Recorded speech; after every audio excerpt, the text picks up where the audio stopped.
ल केटा अब दुःख सुख यस्तै भयो होइन अब परदेशमा यत्रो वर्ष हामीसँगै बस्यौँ एउटै चुल्हामा खायौँ एउटै फ्लाइटमा आयौँ सँगै जान सकिएन अब के गर्नु है अब आफ्नो समस्या आफ्नो आफ्नो परिस्थिति हुँदो रहेछ ल शुभ सायद छ अब राम्रोसँग अब यसरी त भेट हाम्रो सायद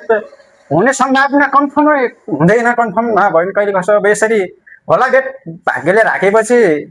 बेग्ला बेग्लै अथवा छुट्टा छुट्टै भेट होला अब यसरी मिल्ने सम्भव चाहिँ छैन र शुभ सायद छ है सोल्टी ल हुन्छ ठिकै छ राम्रोसँग बस्नु होला है ल म पनि 1-2 वर्षपछि आउँछु ल है ल राम्रोसँग बस्नु ल है भन्छन् के भयो भने ल दुःख सुख नभन्दा केही छैन। गर्नु है ठिक छ आरामसित बस्छ होइन अब राम्रोसँग ल राम्रोसित बस्नु अब ठिकै छ पछि 2 वर्षपछि कटेर आइहाल्ला नि है 2 वर्षपछि आउँछ अब यसरी भेट छैन होला यत्रो वर्ष खाइयो पियो एउटै चुल्हामा खाना खाइयो केही नराख्नु है मनमा के जाँदा जाँदै मूल बाटोको दुईटा बाटो फाट्यो बिछोडको करौँ दिल